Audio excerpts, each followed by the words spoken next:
Good evening, ladies and gentlemen. Welcome. I am Xavier Salomon, the Peter J. Sharp Chief Curator here at the Frick, and the curator, together with Dr. Guderzo, of the George Washington, Canova's George Washington exhibition. As you will see in the exhibition, one of the great themes that we wanted to explore as co-curators is the issue of the image of Washington and how Canova in Rome in 1816 up to 1820, when he's working on the sculpture, is imagining what a man who had lived on the other side of the world and died 16 years previously would have looked like. And how do you create a likeness and a portrait of someone you've never met and have no idea effectively what he looks like? So the idea of sort of mediation and the models that were used for the portrait is something that is discussed in the exhibition and will be discussed in today's lecture.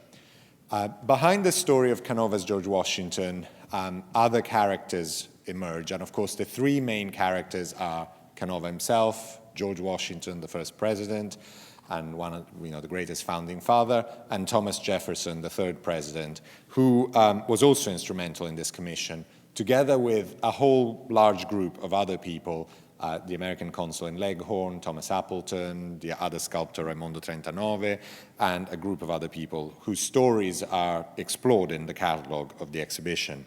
But we decided to focus on three lectures for this, for the programming for this exhibition, one on each one of these three principal characters. So we had a lecture last week on Canova himself and how he displayed sculptures that he created and how he conceived their ultimate location.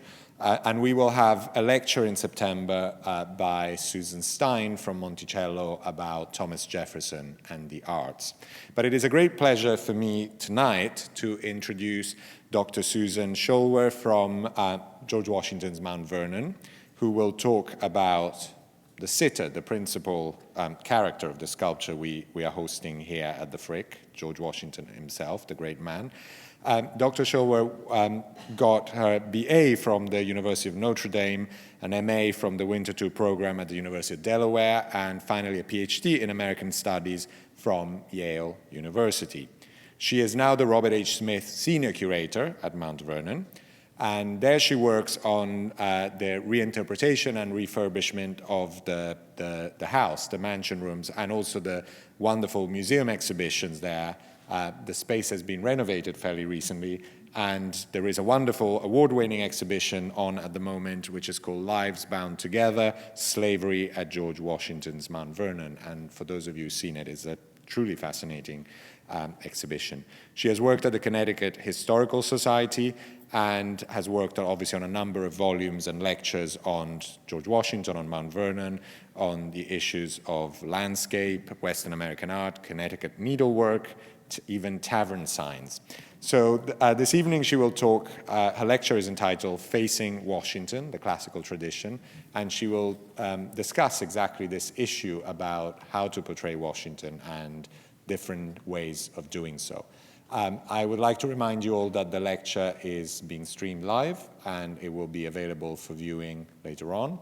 I would like at this point to invite you all to silence your phones, and please join me in welcoming Dr. Schoelwer. Thank you.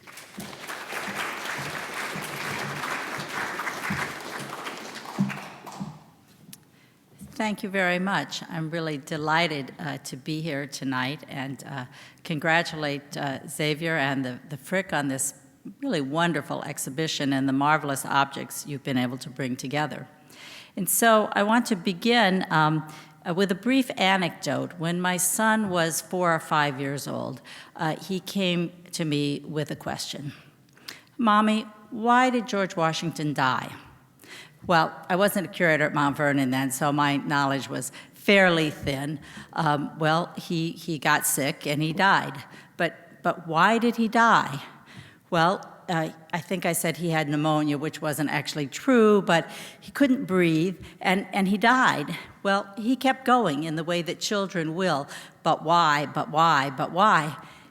And finally, I had reached the end of my store of knowledge, and I went with the metaphorical. And I said, well, he was an 18th century man. It was December 1799. It was the end of the century, so he died. Exit right. Amazingly, this worked. And there was a pause. He seemed to accept that, but there was a pause. And then he said, "But Mommy, why did he turn into a statue?" And so that's really what I want to talk about tonight. How Washington turned into a statue, and how the statue proliferated and eventually effectively became Washington. During his lifetime, George Washington sat for nearly 24 different artists who produced primarily portraits in oil, but also miniatures, pastels, and sculpture in the round and relief. Here we see a selection of 21 of these images, with the top row of portraits made prior to the presidency and the bottom 2 rows created during Washington's presidency. Now, in the years since his death, these life portraits have inspired a continual flow of replicas, copies, and adaptations produced by painters, engravers, sculptors, and other artists in a variety of media, from original art to mass-produced kitsch. I'm sure you know what I mean. Debate has long flourished as to which of these life portraits has the best pedigree and preserves the most accurate likeness. And thus, the art historical literature on Washington focuses on individual works or artists. Was a given work created from life? Was the artist face-to-face with Washington? If multiple versions exist, which is by the original artist and which are copies? This question, of course, is particularly challenging for sculpture, inherently a replicating art. How skillful was the artist? How accurate or authentic is the resemblance to the real man? And I would note that virtually every portrait has had its adherents, despite strikingly different features. They can't all be that accurate. Now, it's obviously necessary to answer these questions to establish basic historical facts, but it's also really easy to get lost in the multitude of Washington portraits and the minutiae required to sort them out. I think that in many ways, the emphasis on the sort of questions that I just kind of ran through, the proverbial trees, has somewhat obscured our view of the forest. And so I want to offer for your consideration 3 points to kind of frame the discussion tonight. First, the images that have become icons in the art historical canon are not necessarily the ones that were most influential historically in shaping the iconic image of George Washington, or more broadly, national identity. Some likenesses that are obscure today prove to have had considerable significance in their own time. Second point, I think what is critical as we look at these images is precisely the sheer number and variety of them. Their lack of agreement represents different ways that contemporaries saw George Washington, or more broadly, they embody different ways of thinking about a Republican head of state, and by extension, about that novel experiment of Republican government itself. And the third point, unlike crowned heads of state in Europe, Washington did not commission an official portrait. There are 3 reasons that all life portraits of Washington were created. One, as private commissions, either from individuals, especially Mrs. Washington, or institutions from Harvard University to the Masonic Lodge of Alexandria, Virginia. Secondly, as public commissions, for example, from the Continental Congress, from the Supreme Executive Council of Pennsylvania, or the Commonwealth of Virginia. But the vast majority of George Washington's lifetime portraits were the result of what I would call artist projects, created by established or aspiring artists seeking to demonstrate their skills, enhance their reputations, or simply make a living. This is the sort of George Washington-esque cash cow phenomenon. You could really make a living off of churning out portraits of George Washington. So when you go through eliminating those different commissions, you find that the only portrait that George Washington himself initiated was a small portrait miniature specifically requested of him by one of his step-granddaughters.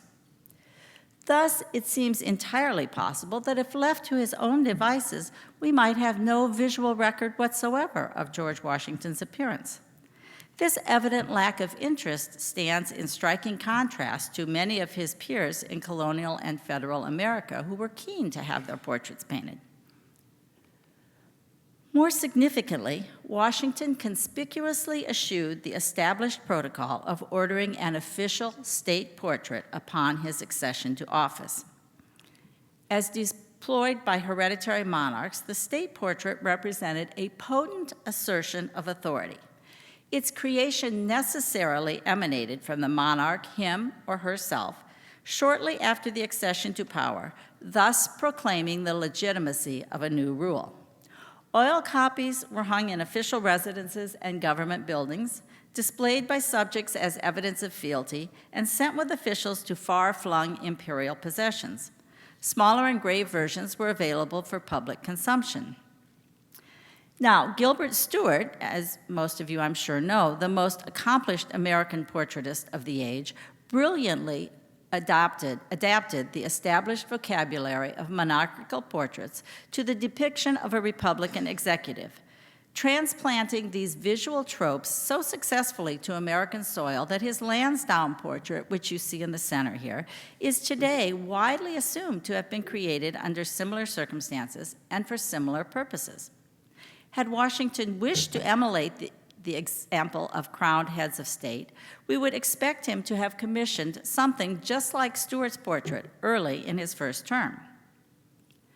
But unlike its monarchical counterparts, the Lansdowne portrait was produced in response to a private commission in the final year of Washington's presidency. Displayed in the private London residence of a British peer, it was little known to Americans until the appearance of an engraved version in 1800, the year after George Washington's death. So in striking contrast to monarchies, there was no prescribed way of seeing and implicitly thinking about America's chief executive. When Washington retired, he left his countrymen with an array of competing likenesses, none of which enjoyed an imprimatur. Throughout Washington's presidencies, we sense artists struggling and experimenting with just how to conceptualize and represent this novel public figure. And I think it's really difficult for us at this point in time to get our head around how different this was, an ordinary citizen who embodied a fragile national identity as head of state, but was only temporarily invested with power. So for an artist, how could the president be presented with sufficient dignity, ceremony, and gravitas to be taken seriously by foreign powers without awakening his fellow citizens' deep-seated distrust of centralized authority, a fear that the English king, who the patriots had rejected, would too easily be replaced by an American monarch? So artists facing Washington devised three basic strategies for representing this non-royal, elected, temporary civilian head of state. First, the historic military commander, the general in his uniform, and this remains the favored type throughout Washington's life. Second, the contemporary civilian statesman. This is the Gilbert Stuart Lansdowne figure, authentically clad in the black velvet suit that George Washington wore for formal occasions, but sometimes lacking in a certain aesthetic gravitas. And finally, the timeless classical hero, celebrated primarily in the plastic media of sculpture, numismatics, and related prints, but rarely, I find, was it articulated explicitly in paintings. These tropes, of course, remain vital today, with the civilian statesman and the classical hero so ingrained in our daily lives that we almost cease to see them.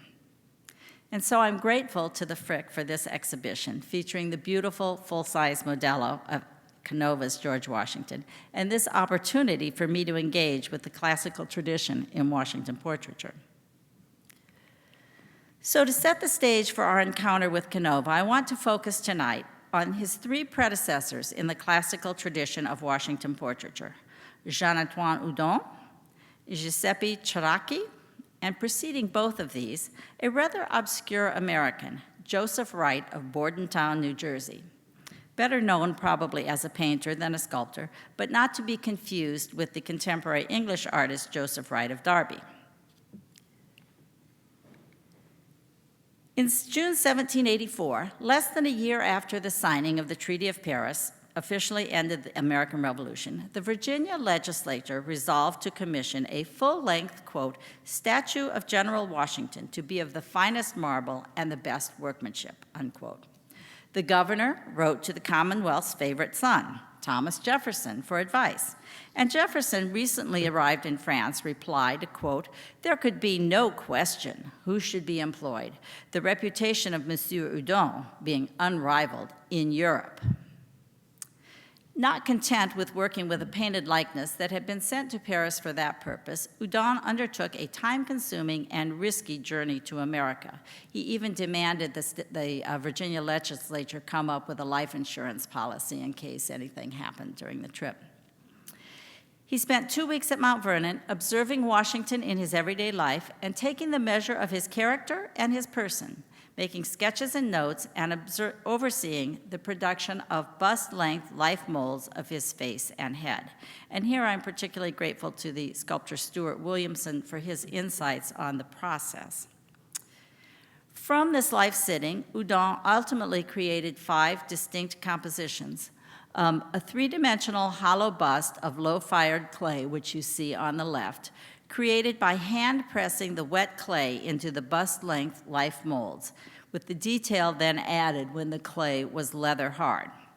This, I think, is a penetrating psychological study in which the only costume element is an inconspicuous ribbon binding the general's queue, his ponytail, effectively. This clay bust remained at Mount Vernon and was subsequently displayed in George Washington's private study. A life mask cast in plaster from the same life mold of the face, a 3-dimensional bust à l'antique clad in a simple pleated tunic with a toga over the left shoulder and a sword belt worn diagonally across the right shoulder. And you see that the second from the right. This was exhibited in plaster at the Salon of 1787 and then subsequently produced in terracotta, in plaster, and in marble. The commissioned statue, of course, a full-length standing figure carved in marble installed in the Virginia State Capitol, where it remains today. And finally, there was a small plaster model about 1 foot high for an equestrian statue, which Houdon displayed in the Salon of 1793, but is now presumed lost. Houdon's likenesses of Washington enjoyed surprisingly little circulation in federal America. The earliest examples of his work to travel back from Europe arrived with Jefferson in 1790. In addition to a plaster cast of Houdon's undraped Washington bust that Jefferson had procured for his own collection, he also brought the new nation's first official metallic art, and you see an example of that on the left. Initiated by the Continental Congress in a fit of optimism in 1776, the Commedia Americana series honored the victors of several important battles, an artistic tradition harking back to antiquity. And in the center, you see the plaster bust that Jefferson actually owned and later had at Monticello.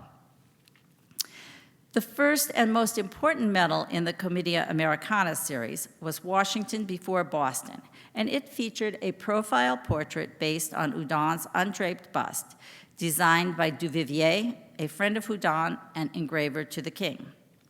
Duvivier's brother-in-law, Tardieu, created a related print, which you see on the far right, but it seems unlikely that either of these French productions attained wide circulation in America. Moreover, there is no record of the draped bust, the one in the tunic, having reached America at this time. So for more than a decade after Houdon created the original undraped bust, relatively few Americans would have seen his likeness of Washington.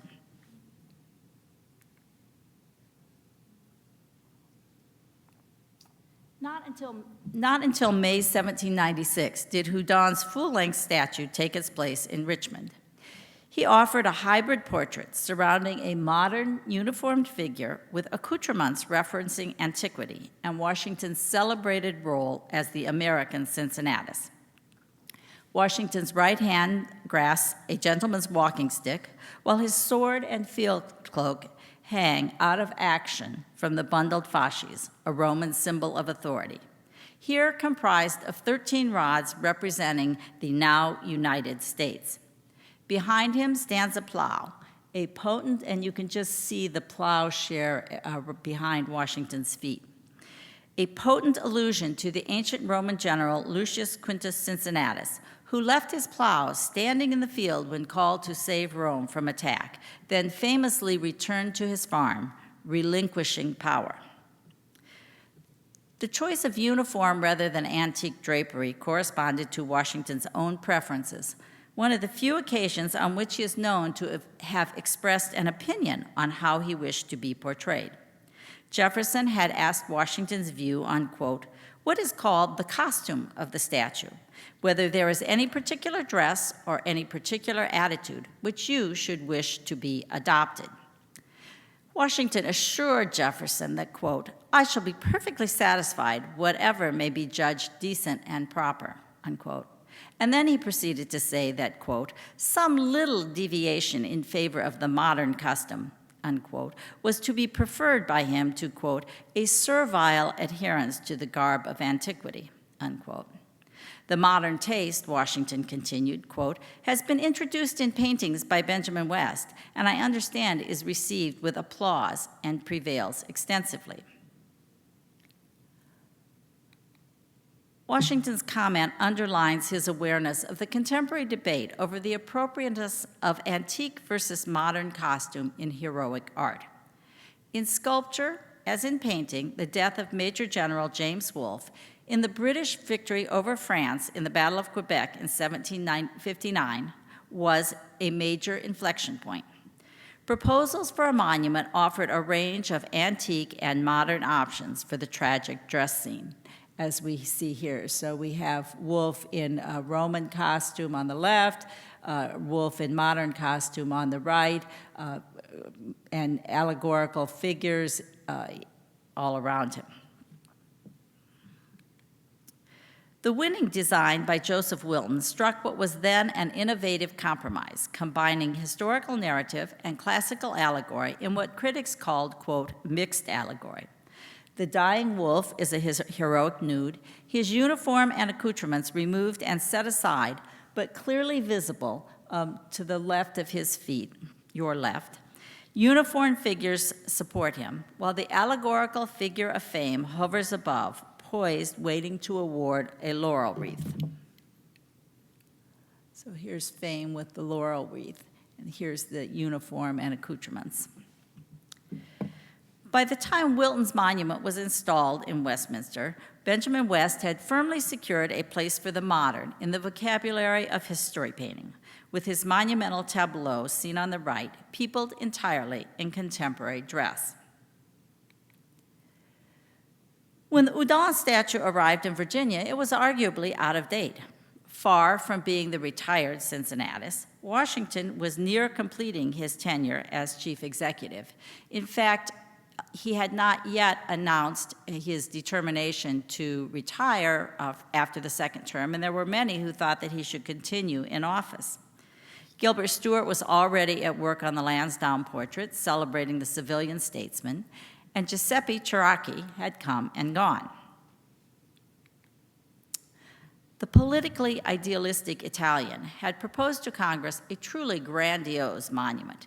Nearly 60 feet tall, it was to have been topped by a bronze equestrian statue of Washington, holding the Constitution and wearing a mantle over antique armor. 4 groups of 15-foot-tall marble figures would represent war, peace, policy, commerce, history, arts and sciences, benevolent nature, and the triumph of America, of course.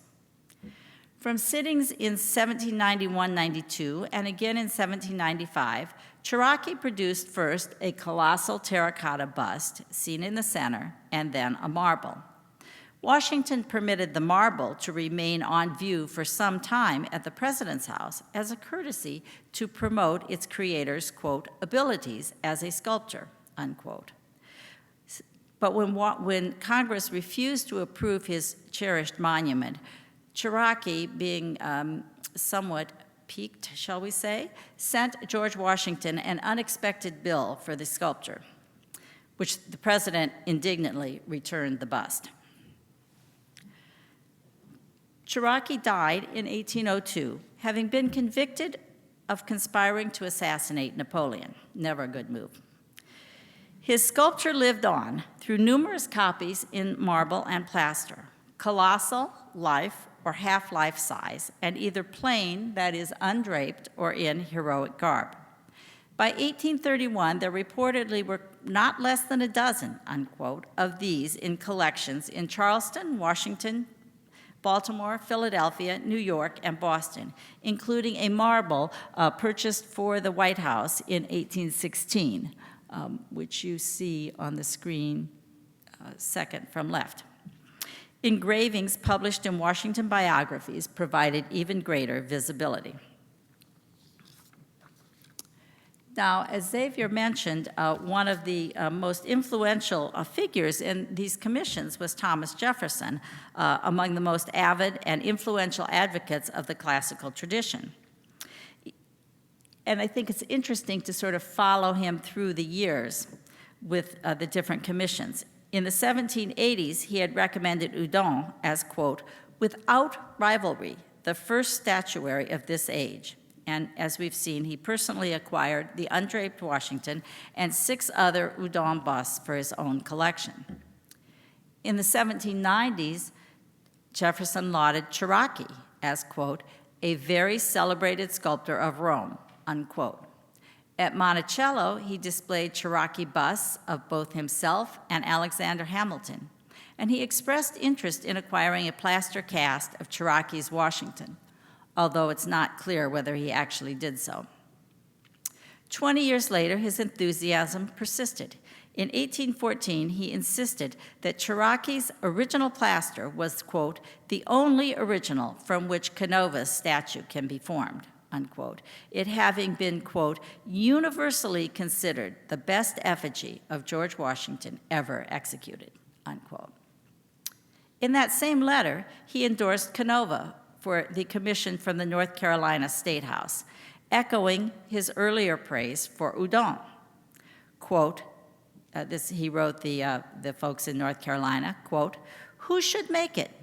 There can be but one answer to this. Old Canova of Rome.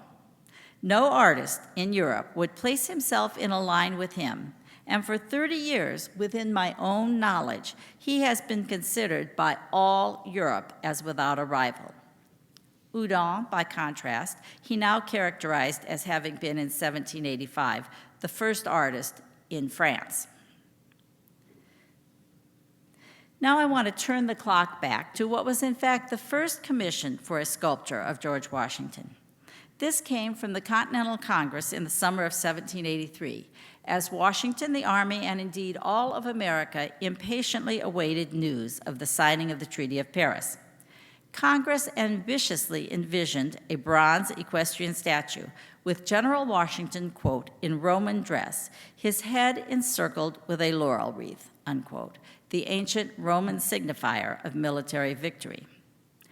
Although never built, Congress's resolution signals an early expectation of continuing in the new American Republic a tradition of heroic equestrian portraiture stretching back to the Emperor Marcus Aurelius, whose monument, seen on the left, was the only ancient Roman equestrian statue to survive into the Renaissance. It served as the model for countless European monuments to military leaders and rulers, such as William III and George II in 18th century England.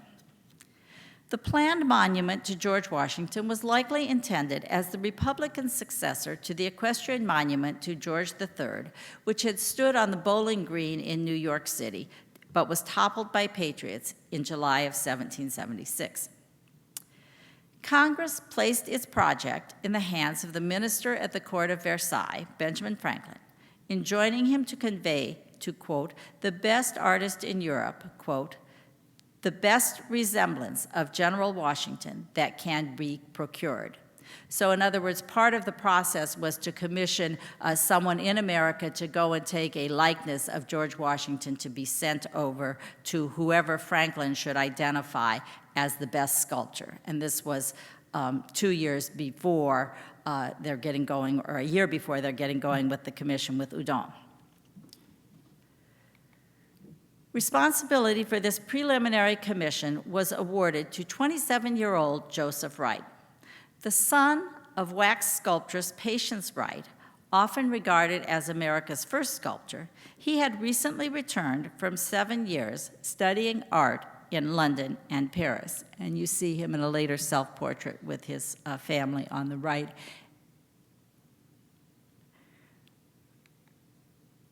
Wright received an audience with George Washington at Rocky Hill, New Jersey, at Army headquarters in October 1783, shortly before the news of the treaty arrived. From this sitting, he created 2 distinct portraits, a 3/4 likeness in oil, which you see on the left, and a profile view executed first in bas-relief and later as a delicate postcard-sized etching, which you see on the far right.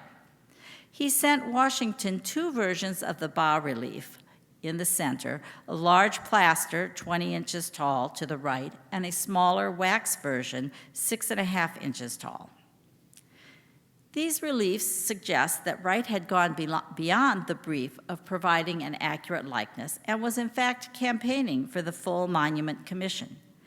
Conforming closely to the congressional mandate, the profile portraits depict Washington a l'antique, undraped, quote, his head encircled with a wreath of laurel. Now, Wright's laureate Washington stands apart quite clearly from the remainder of his oeuvre. His painted Washington offers a realistic, even harsh likeness of a war-weary soldier. Washington himself commented that this likeness was thought to be, quote, a better likeness of me than any other painter has done. Wright's forte seems to be in giving the distinguishing characteristics with more boldness than delicacy. He commonly marks the features very strongly. And having listened to Dr. Ferrando's lecture last week on the placement of Canova's statues, I thought it would be interesting to just show Washington's study at Mount Vernon, in which he displayed both the Wright bas-relief, which you see at the very right of the picture, and Houdon bust on one of the brackets over the doors. This is actually a copy that's on display in the mansion. Now, the influence of Wright's laureate bust is apparent in 2 works by 2 French artists. Madame de Bréhan, who is responsible for the drawing in the center here, visited Mount Vernon in 1788 with her brother-in-law, the French minister. Her miniature profile, executed en grisaille to imitate sculpture, contains elements of both the Wright and Houdon busts, both of which she must have seen during the visit.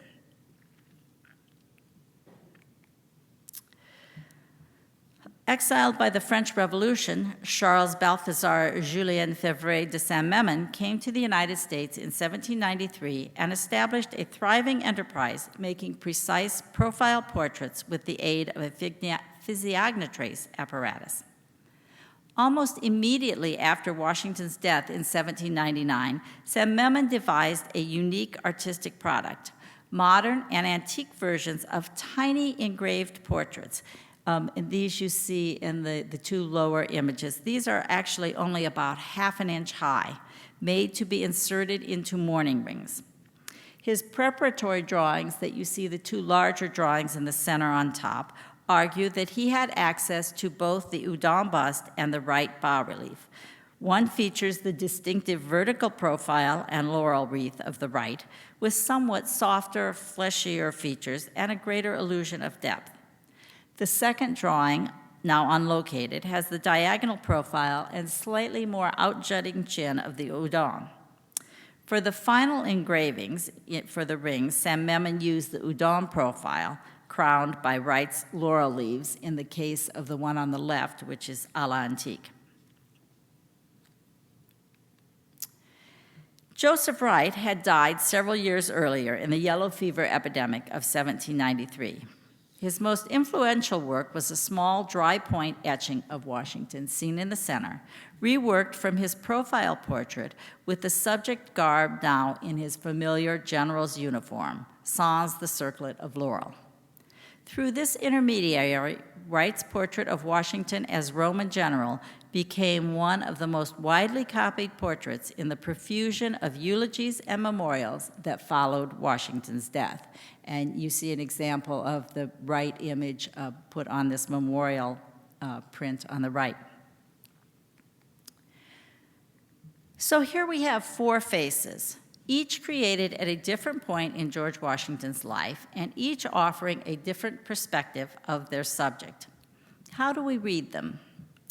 Well, what's coming next is really my personal impressions of each of these. And I do confess a personal preference for the two on the left, which are at Mount Vernon, and so I see them every day, and that may be why I like them.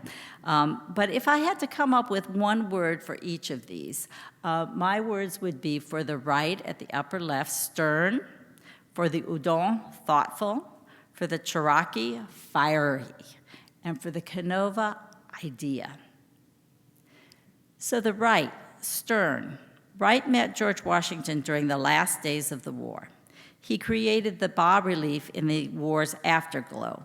Washington was very much renowned, of course, at the time, both as the victor and as the victor who gave up power to return to private life, the modern iteration of that ancient Roman general Cincinnatus.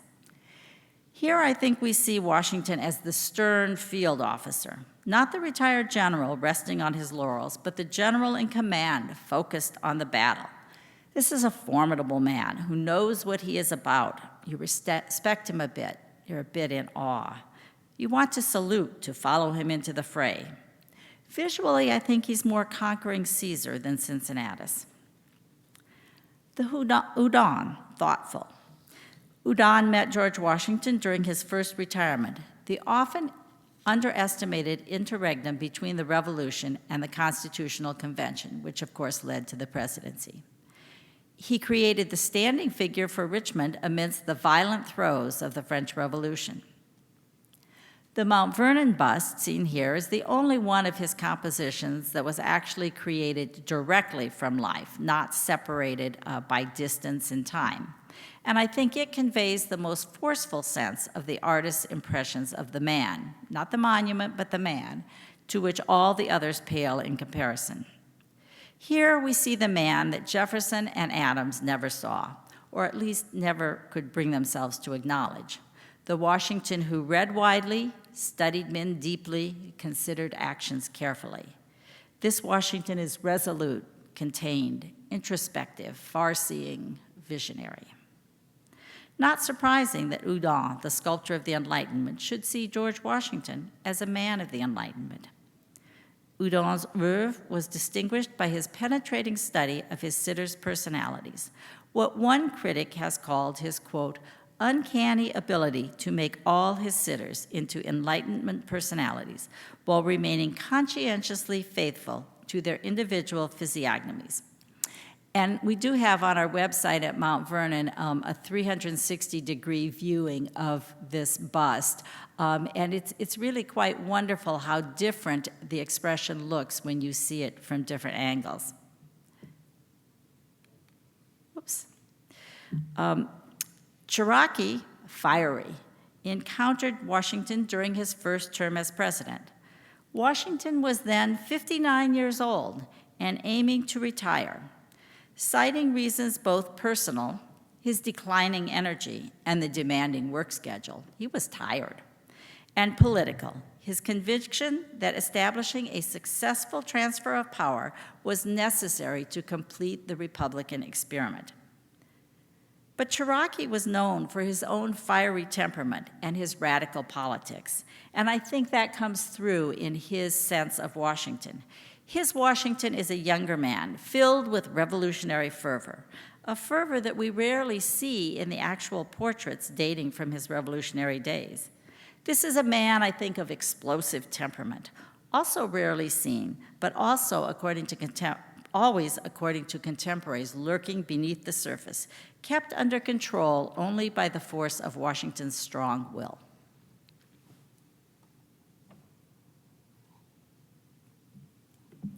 Now to Canova. This was the hardest for me to characterize. And my first impression is this is not George Washington, but this is the idea of George Washington. Even the Platonic idea of George Washington, in which everything transient has been stripped away, leaving only the essence. And the reception the statue received in North Carolina perhaps suggests this a bit. In the letter that the legislature wrote to Canova in 1822 cites, quote, "the sublimity and elegance of this composition, combining freedom, grace, and majesty, a sacred memorial of a grateful republic to his memory, a proud monument of the divine genius of Canova, a chaste model of admiration and perfection." The Canova, as Xavier suggested, was produced at a time when most of those who had actually known George Washington had passed from the scene. Thus, this is a work in dialogue not so much with the actual living person as with all of those competing representations of that person, both verbal and visual. We can catalog specific visual resemblances and differences. I see resemblances in the sharpness of the features, in the shape of the nose, although I think slightly less broad at the base, in the chin and in the eyebrows. We can see visual differences. I find the lower face particularly less broad than we see Washington's in other works, the throat less fleshy, and the hair.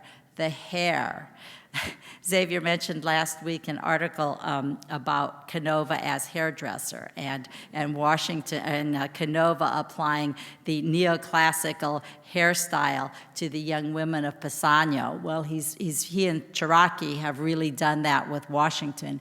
Washington was known to wear his straight hair tied back in a queue, very much in the 18th century fashion, perhaps with a roll at his ears. But the short, curly hair, not George Washington as he lived historically. Now, the moment you've perhaps been waiting for, the nude George Washington. Canova, of course, never met George Washington, and so we wonder, what did he use as a model for the body? He was working from Cherokee's bust for the face, but what of the body? And as I went looking for possible sources to that, I realized there are, in fact, relatively few full-length figures of Washington. Charles Willson Peale, who painted the one on the left, which was actually the canvas sent to Paris for Houdon's use, and John Trumbull on the right, both knew Washington well and enjoyed multiple life sittings. From Peale, we have what I think is perhaps the most familiar image of Washington's physique: somewhat sloping shoulders, thick torso and thighs, long legs. Arguably, this figure is more about how Peale saw than it is about his subjects, who rather consistently display similar full oval faces, somewhat complacent expressions, and similar slope-shouldered, rounded bodies. Trumbull's figure is similar, but slimmer, with less slant to the shoulders.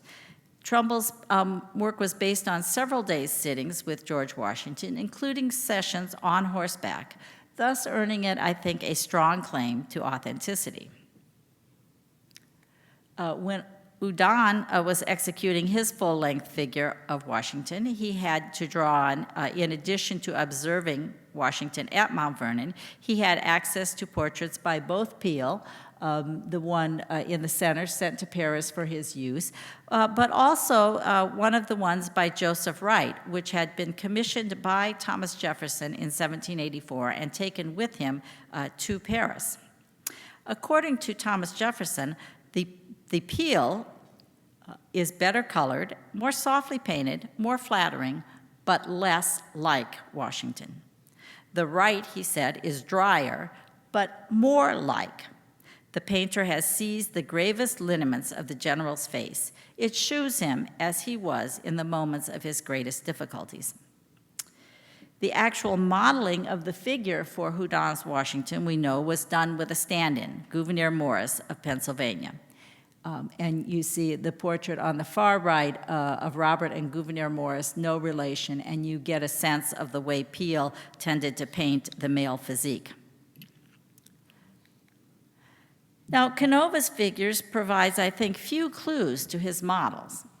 The North Carolinians recognized the difficulties of what they were asking, of creating an authentic likeness 2 decades posthumously, expressing the desire when they made the commission that, quote, the statue shall possess as many of the features of the deceased general as it is now in the power of the state to obtain, unquote.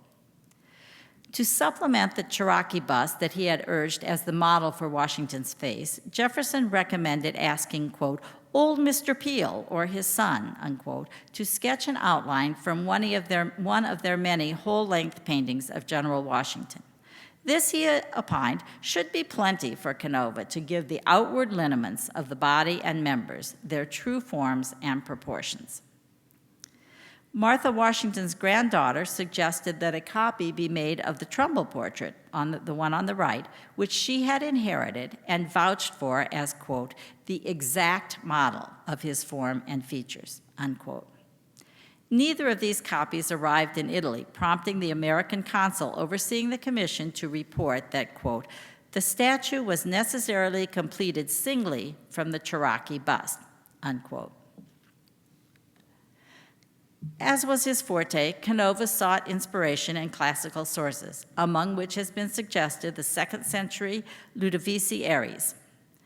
But perhaps a contemporary print source might also have entered the mix. Edward Savage's popular Washington Family shows George Washington in an unusual reclining posture, with long legs and shoulders more squared than in the standing portraits we saw earlier. This is a figure I can imagine stripped of clothing, approaching the broad shoulders, the tight abs, and the muscular calves of Canova's creation. Narratively, Canova creates 2 key moments of George Washington's legacy. The figure is that of a military leader, a relatively young man, physically in his prime, but seated in a moment of stillness rather than action, poised with a pen and tablet as if to write his memoirs or issue a general order. But the inscription on the tablet ties the Modella to a particular historical moment. In Italian, George Washington to the people of the United States, friends and citizens, thus referencing George Washington's farewell address. Not a speech, but actually a long letter to his countrymen, published in September 1796, in which he announced his firm decision to retire and set forth his vision for the country. So that's something of an acronym because you have him portrayed as a young man doing something that he did as a much older man. So historically, the George Washington of the farewell address was no longer the supremely fit soldier, but rather a supremely wise elder statesman. By combining the warrior and the statesman, Canova evoked a mythical lawgiver, the founder giving men laws by giving up power. Now, the classical tradition continued well beyond Canova, but later examples, I think, receded further and further from their subject, displaying less and less vitality, culminating in the imposing but ultimately scorned colossus created by Horatio Greenough, which you see on the far right. In these later works we see, as the British scholar Marcus Cunliffe has written, quote, Washington's human qualities were overlaid by the marmoreal process of becoming a monument. And beyond that, quote, the man is the monument is America. Now, I want to just close with a brief riff on laurel leaves, which is this detail that I got rather fascinated with. I think one of the most striking features of Wright's bas-relief is the laurel wreath adorning Washington's head, as specified by Congress. Looking for comparable examples led to the surprising discovery that they are few and far between, beyond the images by de Brehan and Saint-Memon, which are exclusively based on the Wright. A rare exception is this 1779 Pennsylvania almanac. A winged figure of fame holds a medallion portrait of Washington, crowned with laurel and identified, possibly for the first time, as the father of his country in German. So here you see fame with the medallion, the name Washington spelled with a C, and then the detail here. Now, although this is a very tiny detail, little more than a printer's ornament, it clearly references the tradition of laureate busts dating back to antiquity, as seen in these cameos. In ancient Greece, leaves or branches of the aromatic bay laurel were attributes of the sun god Apollo, and thus associated with merit, valor, triumph, honor, glory, and reward, as well as wisdom, poetry, and the arts. The winners of athletic and poetic competitions sported circlets or horseshoe-shaped laurel garlands. In Rome, laurel leaves became symbols of specifically martial victory, crowning successful commanders, adorning their weapons, and carried in parades. As political power so often followed military success, so laurel garlands proliferated on the heads of Roman emperors and European monarchs.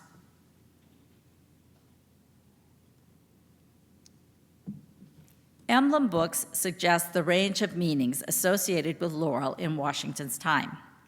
It might mean merit, excellence deserving honor or reward; patriotism, the rewards and honorary distinctions conferred on Roman generals and citizens for saving their country from imminent dangers; victory, the peculiar reward of successful conquerors; power or strength, as seen in the emblem for severity or cruel treatment, expressed as a man holding an iron rod and crowned with laurel; or aristocracy, expressed by the figure of a matron sitting upon a throne in a sumptuous dress with a crown of gold upon her head. In her right hand, she holds the consular fasces entwined with a crown of laurel, the symbol of reward due to those persons who have maintained the public honor and performed brave actions in favor of the state. The specter of victory meriting honor and glory, but ending in power and its abuse, haunted post-revolutionary Americans. This specter complicated the symbolism of laurel, which lost its innocence when crafted into a crown, inevitably raising fears of victory-breeding power that would corrupt Americans' revolutionary valor. Anxiety that Washington might change his mind about retirement, might transform from Cincinnatus to Caesar, was cause enough for Americans to be skittish about the optics of placing any crown upon his head, even one made of laurel. Now, the Continental Congress seems to have debated this point. The original wording of its 1783 resolution specifies that Washington be shown, quote, bearing a wreath of laurel, unquote, in his left hand, balancing the truncheon in his right, but this was revised prior to publication to his head encircled with a laurel wreath. To anticipate the potency of this symbolism, we have only to fast forward a few years to another general who did ascend from military victory to political power. Ambiguity about the appropriateness of a laurel crown seems to have persisted throughout Washington's presidency and after his death. Numerous engravings feature laurel crowns that hover halo-like just above his head, held tantalizingly aloft by a liberty pole, the allegorical figure of fame, an eagle, or a putti. Is the crown about to finally be awarded, or is Washington rising to meet it? Now, of course, this motif is by no means unique to Washington. We encountered it earlier in those monuments to General Wolfe, but its proliferation in the political context of federal-era America seems to me to be of particular note. And so I want to conclude by returning to one of the points with which I began. Because Washington diverged from the established practice of commissioning an official portrait, he left his countrymen with an array of competing representations as military hero, civilian statesman, or timeless classical leader. Artists and audiences down to the present have thus been free to choose among the alternatives the likeness that best expressed their notion of the head of state. This seems a distinctly participatory, even democratic process for creating national iconography, with significant implications for our understandings of Republican leadership. The templates that we have for envisioning George Washington as the embodiment of America's founding ideals are the result not of a top-down authoritarian dictate, but rather a complex interplay of artistic talents, entrepreneurship, personal connections, and consumer preferences, which together has made our image of Washington truly the people's choice. Thank you.